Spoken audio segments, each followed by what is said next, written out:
সংসদ নির্বাচন পর্যন্ত কাঁধে কাঁধ রেখে হাতে হাত রেখে গঠন করে তারপরে আমরা আমাদের এই বাংলাদেশ থেকে রাষ্ট্র থেকে বাংলাদেশ জাতীয় দল বিএনপি জিন্দাবাদ শহীদ প্রেসিডেন্ট জিয়া রহমান। ধন্যবাদ মাননীয় প্রধানমন্ত্রীকে। এই পর্যায়ে বক্তব্য রাখবেন সম্মানিত উপস্থিতি বাংলাদেশ জাতীয়তাবাদী প্রধানমন্ত্রীকে অনুরোধ করা দিবেন। মাননীয় প্রধানমন্ত্রীকে তার 2 মিনিটের বক্তব্য রাখার জন্য অনুরোধ করছি।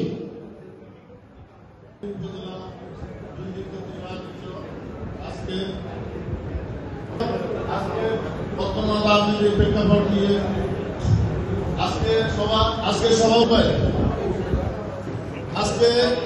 6টি ওয়ার্ড থেকে বাংলাদেশ জাতীয়তাবাদী স্বেচ্ছাসেবক দলের পক্ষ থেকে সংগ্রামী শুভেচ্ছা।